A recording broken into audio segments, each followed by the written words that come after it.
Hello, Lisa here. Welcome back to my channel and welcome to this walkthrough of the Magical Nature Tarot. I'm drinking a San Pellegrino. Oh gosh, I can never read it. I think this one is orange and prickly pear. Sparkling orange and prickly pear. I don't know, but it tastes kind of peachy and I'm obsessed. I love when the San Pellegrinos go on sale because I love them so much. So I got like 4 flavors recently. It's making me really happy. It's the little things in life, you know? Anyway, the Magical Nature Tarot is by the Sync Spirit Collective, and I cannot remember the channel I saw this on, but the moment I saw it, I was totally obsessed. I showed this deck on my December recent deck roundup, and it got quite a reaction. People seemed to really be interested in it. So I'm going to do a full walkthrough today, and if you're new to my walkthroughs, typically what I like to do is go through all of the cards, kind of give my thoughts, let myself take a bit of a leisurely tour through the deck. This is definitely not a fast flip through. I like to talk. So if you enjoy that sort of thing, then welcome. That's what we're going to do here. So the first thing I'm going to do is that there is a QR code that came with it for an online guide. So I'm going to pull that up on my phone in case it has any additional insight it can offer. So I'm going to grab that and have it handy just in case. The guide. Okay. How to use this guide. Click on the card readings. Okay. Okay, so I can just click to go through any of the... Sorry, let me show you so you can see. So when you go into the guide, it says you can, if you want to find a card page, you can click on the card meaning for a list of all the cards and links. Click on the major arcana coven cards, the suits, or one of the suits for a list of those cards and links, or you can search. So for example, let's go in and look at... Well, before we do that, actually, something to know is that the coven cards, which are normally known as the court cards or face cards, in this deck, the seekers are the pages, the apprentices are the knights, the mentors are the kings, and the ancestors are the queens. So let's take a look at the Fool. God, I cannot wait to get into this. So there's a... Okay, so let's see. What do we get here? We get guiding words and ideas, channeled guidance. Love that. Oh, I love that. Okay, plant and metal guidance. So it'll tell us like what plants we see were used. Oh my gosh, this is so exciting to make the card. So I'm going to keep this out for the Fool and we're going to go into it as we get into the deck. But it comes in a tuck box, but it's a loose tuck box, if that makes sense. Like I'm not going to struggle to get the cards back in. It is quite squishy, so it does feel like it's pretty fragile. It's not one of those really thick tuck boxes.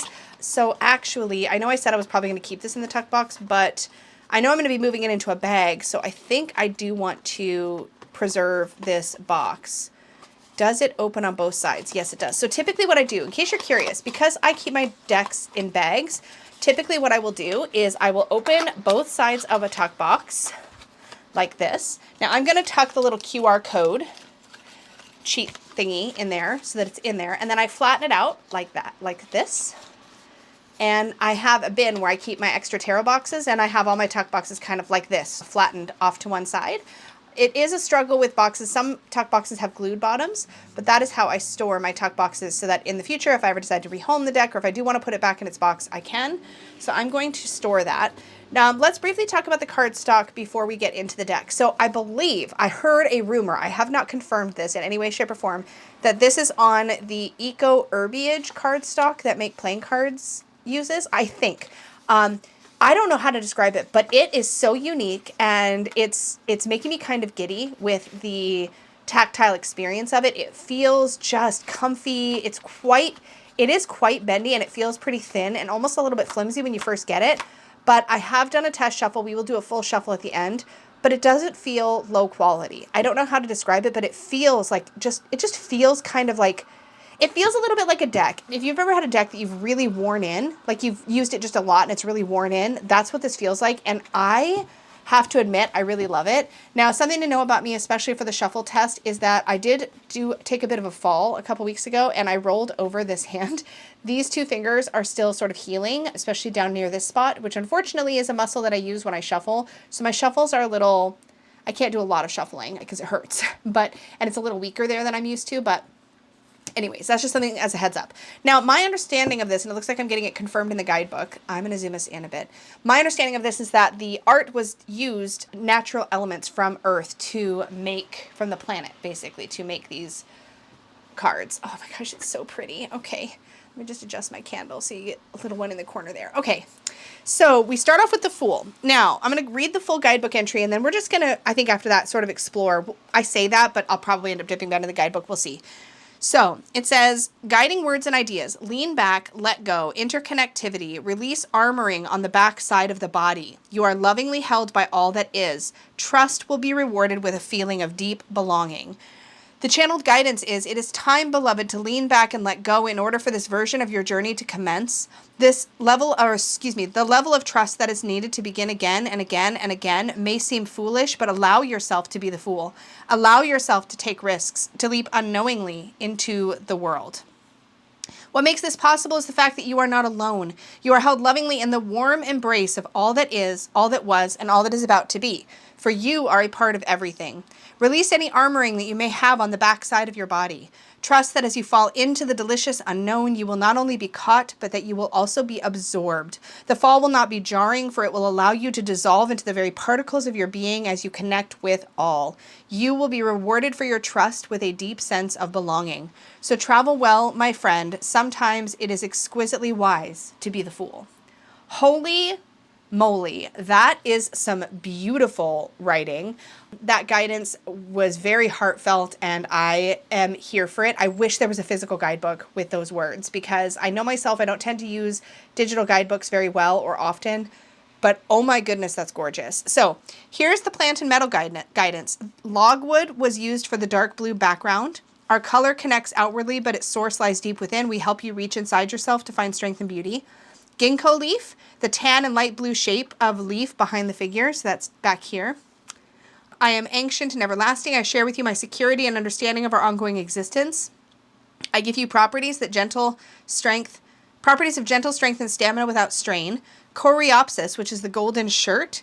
We are here to smooth out any sharp edges and to aid in opening hearts. Black walnut is the brown ground. The strength of our magic lies in our ability to clear space and provide opportunities for recharging and resetting.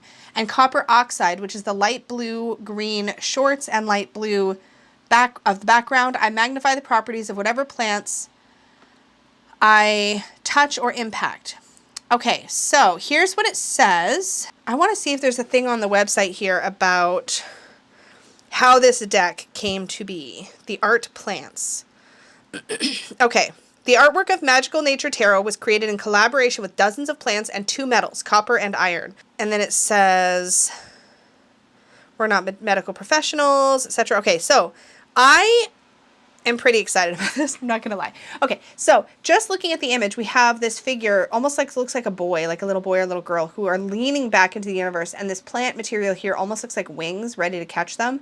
It is a lovely image. Next, we have the magician, and they almost look like they're reaching up for fire, drawing it down from the spirit world, and then pulling it down into themselves or into the earth. We've got the one hand up, the one hand pointed down. Gorgeous. And we also have the numbers. So, like, theoretically, if you were the trimming type, and I don't think this is a deck that I would trim, but we have the number for the Fool is actually painted here into the card, the 0. Then we have the 1 for the Magician. Then we have the 2. This High Priestess is absolutely stunning. I'm going to click on the image here and just see. So we have the crescent moon up here. That one hand is sort of held open and is receiving the moon energy. And then the other hand is pointed down, much like how the magician draws down from sort of spirit or the universe. The High Priestess here is drawing down from the moon and is sort of exuding out water. It's so beautiful. And so this one says fluidity and form. We have logwood, black walnut, indigo, and copper oxide again here. Then we have the Empress. It's like she's part of the earth, and we see this like vast, almost like, I think that's the sun behind her. And then one hand on each of these mountaintops as if she's a part of the landscape. And there's like a road that's sort of almost like a path that goes straight up and leads toward her. It almost is aligned, obviously, with her womb space. There's this feeling of like this could be coming out of her, the light that's pouring out of that space, or could be going in. I really like that a lot. Then we have the Emperor as the ram. I love this ladder. I'm curious what they say about the ladder in the guidebook. Let's see. The Emperor. The Emperor in balance is one who uses their power justly, generously, and for the betterment of all beings. This card has 3 strong images laid over each other: a ram, a ladder, and smoke in the sky. These symbols speak to power, the complex nature of human beings, and the caution around how these elements work together. Human beings are complex animals. Let's see. This card is an invitation to examine these questions. How can you rehumanize yourself? How can you free your essential and intuitive self from the oppressive systems in which you live? It kind of feels like almost like this is like that feeling of like how we're sort of socialized to believe we should always be climbing the ladder or ascending in power or authority. And that's not always the journey. And I love that. I love the questioning of that. And here we have the Hierophant. Just love these images. I really love how earthy and grounded this deck feels in general. This Lovers with the 2 elephants is breathtaking. I approve wholeheartedly. Okay, I want to read about the Chariot. What does the Chariot say? So we have what looks like a person riding on the back of like a carpet. So we have this like kind of going through, and here's what it says. This card depicts a figure moving ahead, bravely facing the unknown with incredible strength and fortitude. Their legs support them as their chest is open to what lies ahead. Their feet are solidly connected to the rug, wave, bird, whale tail. I love how it's like not trying to define it for you. Directly below them, the wind blows their cape behind them as they ride on a magic carpet from the present moment into the future. I dig the sort of surfing on the air vibe of this card, and I don't think I've seen a chariot ever depicted quite like it. Here we have Strength. Just love the power of the lion here. We don't need the human to understand this card, I don't think. The Hermit. Oh, look, we have this little figure. Okay, what I love about this, we have this giant sort of moon and light and glow, and then we have this little figure just right here on the edge of the cliff, sort of looking up into the vastness, into the kind of feeling small in relation to the rest of the world in a way that is so true when we are on a hermit's journey. I love that. The Wheel of Fortune. Okay, we have the ship's wheel, sort of iconography here. Let's see what it says about the Wheel of Fortune. I'm just picking and choosing little bits. Hope, opportunity, invitation to create your own path. It says, let's see, the helm of a boat is right in front of you. This wooden wheel is inviting you to grab hold and steer the ship. The ship is you, and the sea is the world and your experience. The path you choose is the trajectory of your life. The sea ahead is calm. Wow, wow, wow, wow, wow. Oh, I love Justice so much. Oh my goodness.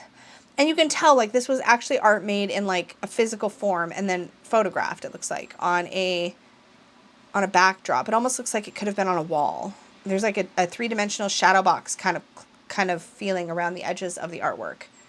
Just love this. Somebody like to have created all this. It's just incredible. I love the suspended one as the title of the Hanged Man here. I really like that a lot. I think it's beautiful. I love that we still have the gold halo around their head. And there's a sense of almost like playfulness and acceptance of the position that we're in this card. There's a sort of like, well, I'm here, I'm going to make the best of it kind of a vibe.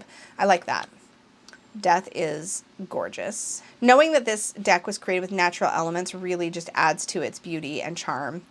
Temperance, love. Oh, this Devil is so potent. Let's see what it says. The Devil. Love this digital guidebook. Again, I wish I had it in paper form. This card is somewhat frightening to look at, and it is challenging to work with because it is about the monsters and the demons that one carries with them on the inside. This plaque on the heart of a human. Oh, I love that. This plaque on the heart of a human. Let that sink in for a second. What vivid imagery when we think about plaque and that hardening, right? On the heart of a human. Oh, I love that. I love that. So visceral. The defensiveness, the adaptations, and the reactivity make it so hard to be open and connected with others and even with parts of oneself. There's a rage here that I just think is very powerful. It's a very emotive deck. Here we have the Tower. Wow. Love all the flames. I love the smoke. Really cool. Yeah. Talks about change and systems falling apart and the destructuring. I love that. And then we have the Star. Oh, it's so beautiful.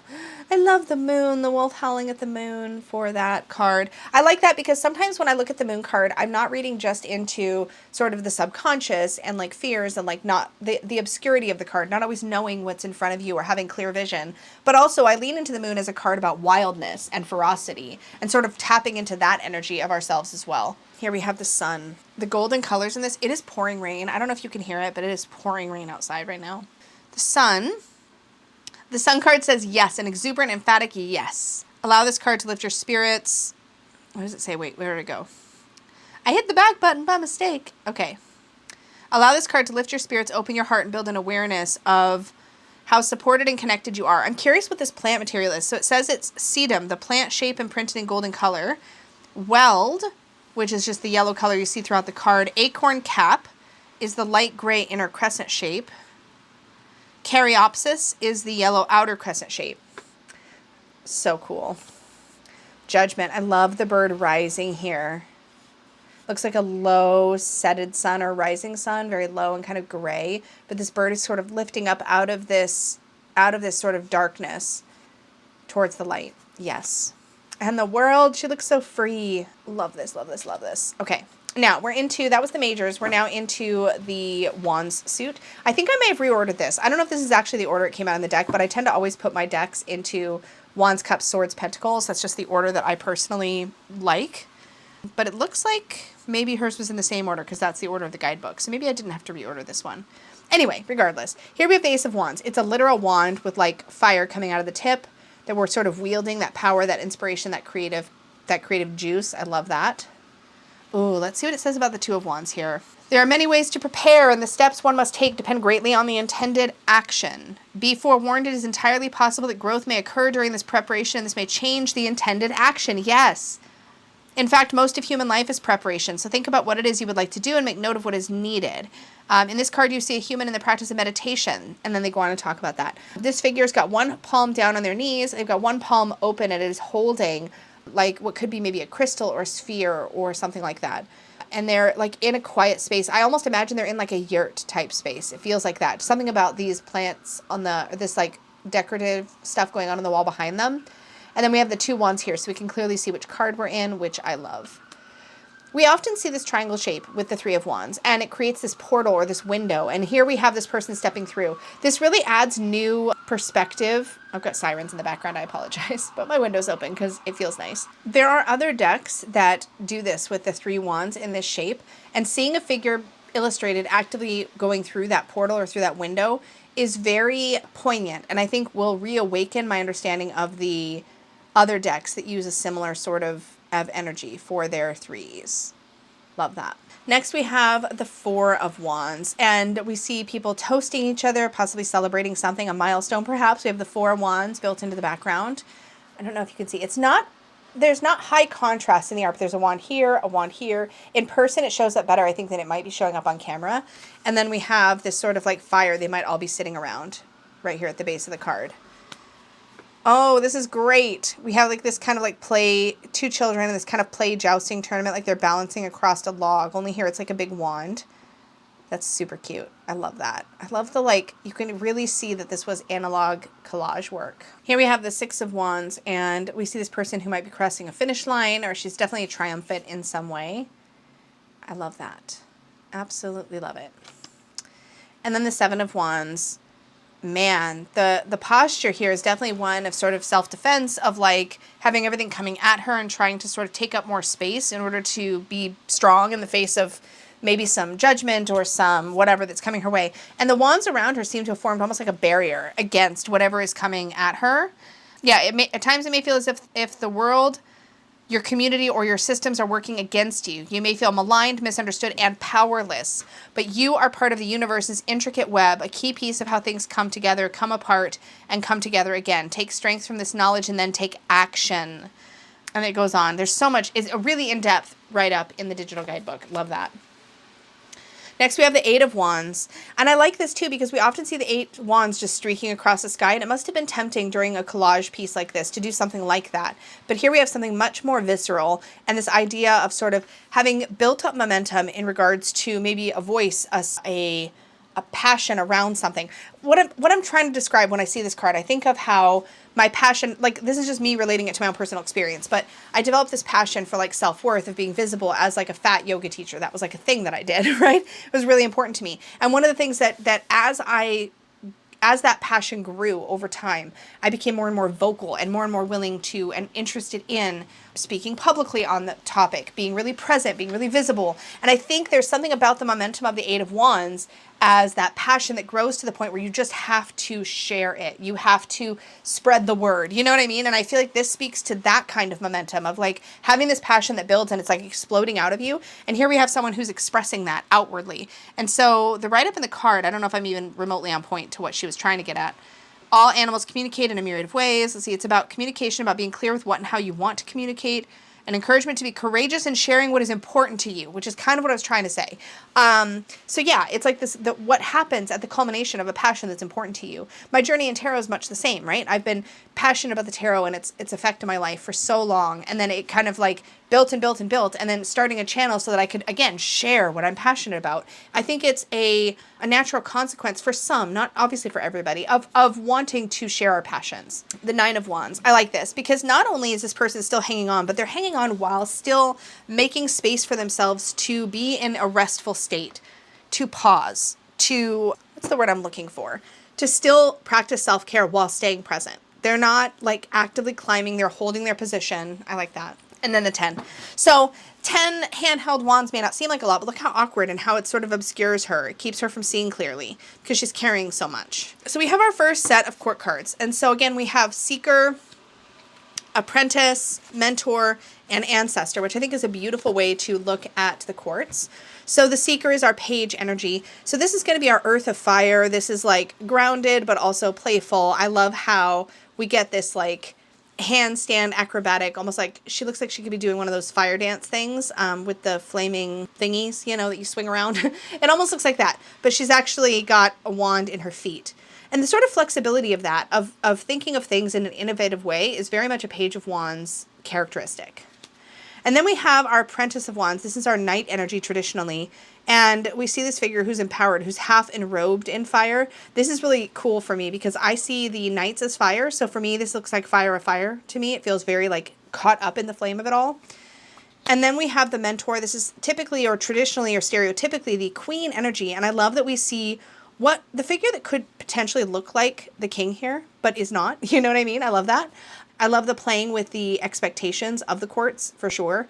But this definitely looks like this would be, for me, this looks like it would be the heir of, like, hierarchy-wise in this deck, the Ancestor is equivalent to the king. But in this, elementally, this feels like the heir of fire to me. That sort of like seat of power, that seat of kind of logic and clear-headedness within the element. That's what that looks like to me. So I think elementally, that's how I might think of it. And then we have the Ancestor. This does feel like water of fire to me. But it feels like passion. It feels like pure, I don't know. I guess I could make a case either way. But I like it. I like it a lot. So that's our Ancestor of Wands.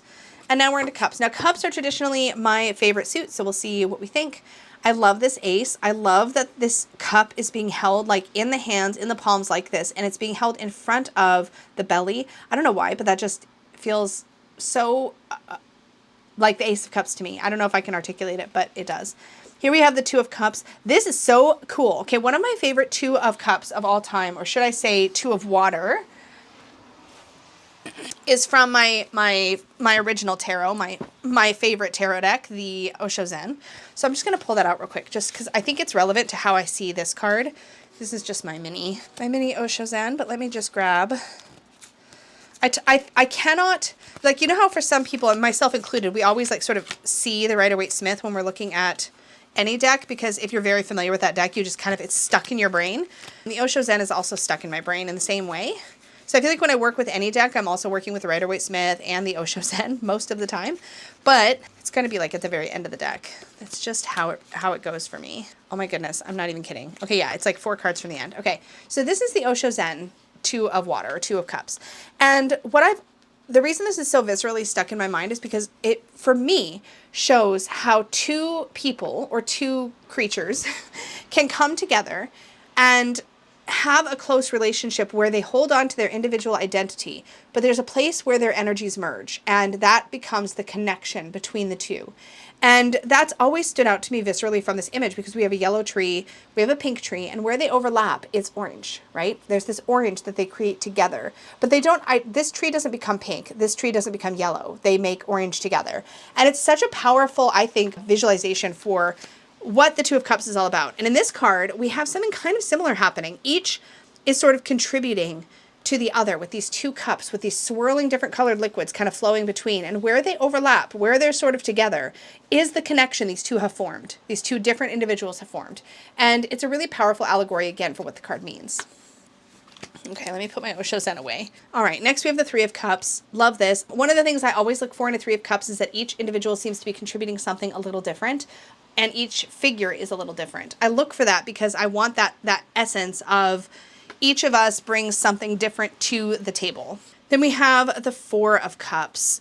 I see here the stability. Yes, you could see some stagnation here as well, so you could read it both. But I feel like there's a settled into life feeling to this card. I like it. And the Five of Cups, we do see the grief here.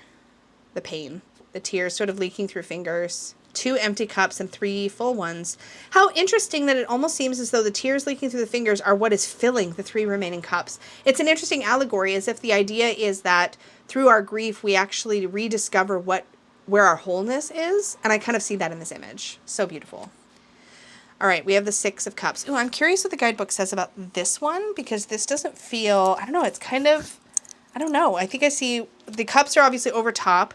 We have, it looks like mushrooms or trees. I'm curious what I'm looking at. So let's see. Okay. The 6 cups that you see in this card are like an archway in the sky. They act as nourishing and warming suns to the 3 plants below. These plants seem happy, balanced, and peaceful, and their strength comes from their roots. So much nourishment comes from not just what is above, as in the sun, but also from what is below, as in one's roots, the roots of one's past. What is it that connects you deeply to this planet? How can you ground and nourish yourself? This card suggests 2 things. I'm not reading the whole thing. I'm just reading snippets. This card suggests 2 things. The first is that you be as generous with other creatures as the earth is with you. Can you, in your abundance, share without hesitation and with love? These could be little things, even just a smile, anything that helps to nourish other beings. And the second is that you investigate your relationship with your root system. What nourishes you now? What nourished you earlier in this life? What has nourished you in past lives? What other creatures are you connected to through your roots? This is so freaking beautiful. I love this deck. There's so much depth. I don't know how I did not hear about it before. I don't know why nobody's talking about it, but this is incredible. And if you are drawn to this, I mean, please check it out. I got my copy. The creator sells hers through her Etsy shop. At the time, I wasn't able to order from her directly because we were in the middle of a strike. It was a whole thing. So I had ended up, and there was another deck I wanted, and both were available at A Riffle in Time, which is Cassandra's shop, Cassie's shop.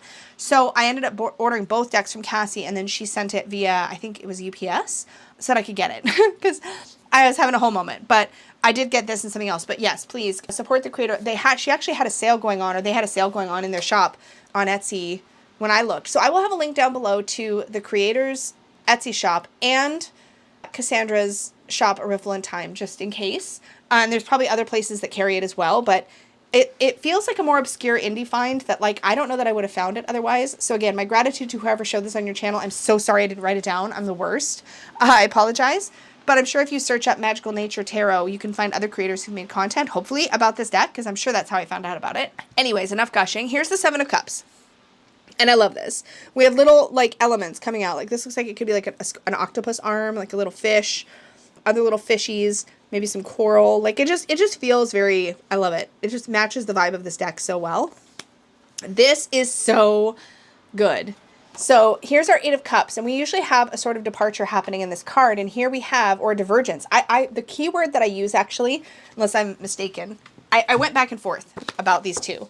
But for my 8 of Cups, the key word that I ended up settling on was divergence. Because the thing about the 8 of Cups is that we're already on a path. We are departing. We are typically, like, there's a leaving involved in the card, but not always. Sometimes it's more about where we're going to than what we're leaving behind. But the thing about the 8 of Cups is that we are on an established path where we've invested in that path, and now we're choosing to divert that path. We're going in a new direction, kind of like a stream that starts to pour out a new, or sort of dig out a new groove and head in a new direction. That's kind of what the 8 of Cups is for me. But here we see just the feet of somebody walking away, like the bottom of a foot, in the action of walking away. And then we have 7 cups that they're leaving behind and the 1 that they're bringing with them or walking toward. And I just think that's such a potent way to show the meaning of this card. I really love that. And I love the 9 of Cups. This has that I'm blowing on you have the person blowing here. Sorry, focus. You have a person blowing here. It's like that dandelion seeds into the air vibe. I love this so much. It's gorgeous. And the 10 of Cups. This is wonderful because a lot of 10 of Cups really lean into sort of the nuclear family. In my Unicorn's Journey Tarot, I leaned into the idea of found family for the 10 of Cups. But here we have something I think that is even more special in its own way. This idea of the 10th cup is on this person's shoulder and they're holding They've got their hands against their heart, crossed in front of their heart, and they're sort of clutching something close to them, and it looks like they're holding almost their heart in their hands and pressing it against themselves. This is somebody who has protected and reclaimed their heart for themselves, who has found joy and fulfillment and contentment and bliss in their own self. They're not looking to outward for that. And that's sometimes what I use the Nine of Cups to represent, but in this, it's so beautiful. It's like such a perfect representation, and it's going to make so many people, I think, feel really seen. Love that. Here we have our Seeker of Cups, which again, equivalent page. This is our Earth of Water. I love that she's down low and she's in the water and she's sort of like pulling it up and like washing her face. We have like bowl with something in it, like maybe a little fish right here. Love that. Love, love, love, love, love. And then we have our Apprentice of Cups. This is going to be our night energy. I love that this is somebody who looks like they're in a hot tub with steam coming out of it and roses up above. We get the sort of romantic idealization of the card. And then we have our Mentor. Again, traditionally our King energy. But again, I can't help but feel like this feels, or excuse me, Queen energy, but I can't help but feeling like it's got that air of water, almost that King energy to me. But hierarchically, it's in the right spot. You know, it feels like it's in the right spot in this deck.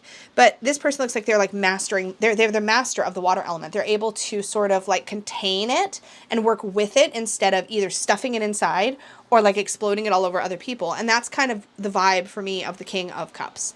So for the Mentor, again, I feel like that really works. Here we have somebody who's like in the water, very comfortable, and it's almost like a veiled appearance. It makes me think of intuition and of empathy and of sensitivity and of the way that the Queen of Water energy would typically live in the water. So again, I will say that for me, the Mentors feel like King energy. I like where they are hierarchically. That works fine for me. And the Ancestors feel like that deep divine feminine energy associated with the suit. But it feels richer than a typical queen. So I feel like that's how I'm seeing it, is that these I'm seeing as like air of their element, and I'm seeing the Ancestors as the water of their element. So here we have water of water for me, and it works really beautifully. Okay, next up, we have the sword suit. So we have our Ace of Swords, sort of cutting into the heart of a situation, cutting into truth, finding clarity. I see that in this image. The 2, we have that sort of like cloud of confusion sort of hanging over their head. The crossed swords. Very stereotypical 3, but it's beautiful. Love this 4. This looks like somebody to me who's doing legs up the wall, and we might just be seeing them in a different pose, but that's what this looks like to me. And it is such a restorative yoga pose that's where it takes my brain, and it's perfect. It's such a replenishment for the body. I love it. I love it. I love it. And then we have the 5 of Swords. This literally looks like an invading army almost, or somebody, like a group of people who've already done a bunch of damage. There's 2 swords sort of on their side here, and then 3 up in the gray clouds over here. Very masterfully done here. The 6, row yourself away from the crap, for sure. So 3, I like this. 3, I always look to where these swords are in relation to the figure in the card.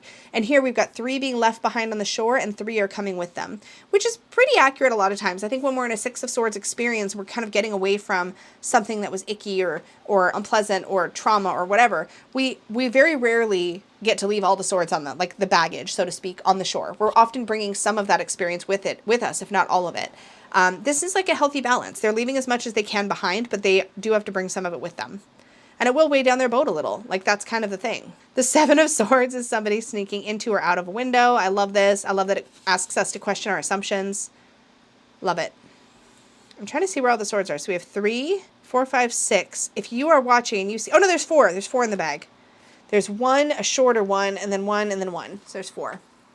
Hopefully you can see that in the image. But these 2 are just kind of overlapped over each other a little bit. There's 2 there, 1 there, and 1 there. Love this 8 of Swords. That is how it feels. And the 9 of Swords. Yes. And the 10 of Swords. This like covering your head, self-protective child's pose. Gosh, that's what it feels like, right? When you're in a 10 of Swords experience. This is perfection. The Seeker of Swords is our Page of Swords energy, and they are like doing homework, studying, working things out in their mind. Like their mind's very busy and active. Such a Seeker of Swords energy. This is Earth of Air. For our Apprentice, we have somebody who looks like they could be a teacher. Love it so much. Looks like they're teaching math or science. Then we have our Air of Air energy, the Mentor of Swords. Somebody looks like they're at a podium speaking, communicating. That Master of Communication is totally Air of Air vibes. And then we have our Ancestor of Swords. Again, I'm leaning into this as Water of Air, and the Ancestor cards are special. I don't know how else to describe it, but again, they feel like divine, earthly, feminine. So cool. And then we are into the Pentacles. Now I'm just going to hold them because I just feel like it. So we have the Ace, This coin that looks like it's been pulled up from the dirt almost. The 2. God, these are so cool. The juggling. 3. Each hand feeding energy into the other, creating like this cohesive, collaborative whole. The 4 of Pentacles. This looks like a rabbit. Is this meant to be a rabbit? I have to look. I'm just curious. Looks like it's kind of guarding its eggs. No, it's a duck. Oh my God, I'm so dumb. Okay, sorry, that's a duck. I'm pretty sure that's a duck with its eggs. Once I said eggs, I kind of knew, and then I was like, wait, that's not a rabbit. I can't not see it now, but let's just read what it says. Oh, this is the 4 of Pentacles. Where is it? Okay, 4 of Pentacles says, the duck that is shown in this card has 4 eggs underneath its breast. Yes, duck eggs. Well, I see it now. I don't know why I saw rabbit. Probably the black. I immediately clocked at his ears, but like it's so clear on camera. I was looking at it in person, not on camera, but still. And then we have the 5 of Pentacles, very visceral for that card. The 6. Oh gosh, it's so cool. The 7 of Pentacles. This looks like somebody who has, I don't know, I'm going to look it up, but this looks like somebody who's maybe planted a bunch of seeds under the ground, just sitting on top, just waiting for them to grow. Let's see. The human depicted is sitting in a cross-legged position. They are quiet, calm, and slowly engaging with the surface that they are resting on, which is the planet. 7 crystalline structures are presented and activated below them. Indeed, the material that creates this magical formation is copper, which does come from below the surface of the planet. It has tremendous capacity for enhancing and magnifying energy. So this human is in an energetic exchange with the planet. They are allowing their tempo and their pace to be impacted by the very planet that gave life to them and sustains life for them. Oh, that's beautiful. The 8 of Pentacles, the painting and the practice. Yes. And the 9 of Pentacles. Oh, this is so sweet. It looks like a bunch of grapes that they're using. They've built up resources enough to care for others. And so here they're sharing grapes with a hummingbird who is sucking the nectar out of the center of them. That is beautiful. And then we have our 10 of Pentacles again. Here's somebody just sitting on the earth, but they are surrounded by all of this energetic earthly resource around them. Oh, look at the Page of Pentacles. Our Earth of Earth card is literally petting, like reaching out to a snail. That is so cute. Our Knight of Pentacles looks like they're building, which is very Knight of Pentacles. I keep saying Knight, I shouldn't. The Apprentice of Pentacles. The Mentor, again, this feels like the air of Earth is sort of carrying maybe perhaps a bunch of bread or fruits or something to share. And this Ancestor of Pentacles looks like it's literally the landscape, but we're seeing it in the shape of the Divine Feminine. Beautiful, beautiful, beautiful, beautiful, beautiful. Okay, so this is gorgeous. The backs are stunning. The guidebook write-ups are so, so wonderful. I don't know what I'm going to do. I don't know if I'm going to find a way to try to print. I mean, I don't know, because if I print it, it's going to be too big. If the creator sees this, if you ever get a chance to do a physical guidebook, I would be so excited because this is really special. The writing is really special. The artwork is incredibly special. And yes, the borders are big, but to me, it feels like we're looking at these creators' paintings that have been put on the wall.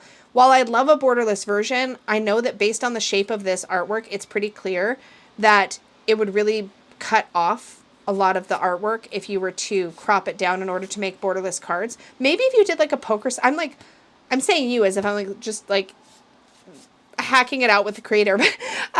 With this shape, it might do really well in like a borderless poker size version, perhaps, where the cards are that shape, because that's about a playing card shape, I would think.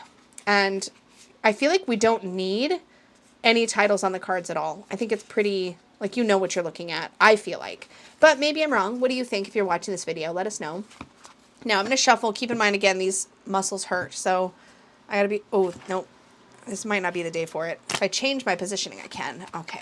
Just gorgeous. It isn't linen, but it has I don't know if the camera will pick it up, but it has a slight texture to the surface of the card. If I can get the light to reflect on it just right, you might spot it. It's almost like a very, very smooth pebbled finish, slightly pebbled. Uh-oh, what have I done? Oh, I just flipped one card. Okay. It has a very glidey, slidey, look at the fan. Beautiful, just like linen. It is behaving very similarly to linen, and yet it's not linen. It is this eco herbiage. Oh, that angle worked okay for me. It's whistling a bit like linen, and I think it's because the slight texture to the card keeps them from sticking together. And even though the cards, as I said, feel like they're quite flexy and thin feeling, and like you can twist them, they feel durable. They feel almost like, I don't know how to describe it. I don't know how to describe it. It's a comfy, cozy shuffle. Look at that. Like, it's beautiful. I love this. It also has a scent, but that might have been from Cassandra's shop. I'm not sure, but it smells lovely. But regardless, it's not a scented deck. Don't get me wrong. I think it's just the environment it came from. It's got like a very soft, my copy has a very soft, almost incensey, very faint incensey scent. It's lovely. Anyways, not me just sniffing my cards. So that, my friends, is the Magical Nature Tarot. Let me just do a quick little 3-card. Let's do an energy obstacle advice and just see kind of how it behaves in that context. Maybe we'll even look at the guidebook again. Okay, so let me split my deck. So energy, we have the Magician. Obstacle is the 5 of Pentacles. So trying to create and manifest, even when there's a feeling of lack, can be really challenging. So it's like there's this energy of like, I want to create, I want to make stuff, I want to manifest, but like it feels like there's obstacles at every turn. It feels like there's lack.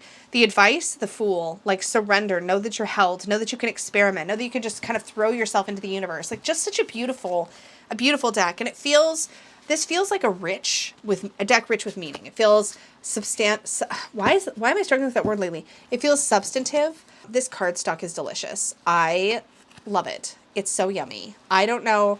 I think it is meant to be a more biodegradable cardstock perhaps, but it feels luscious.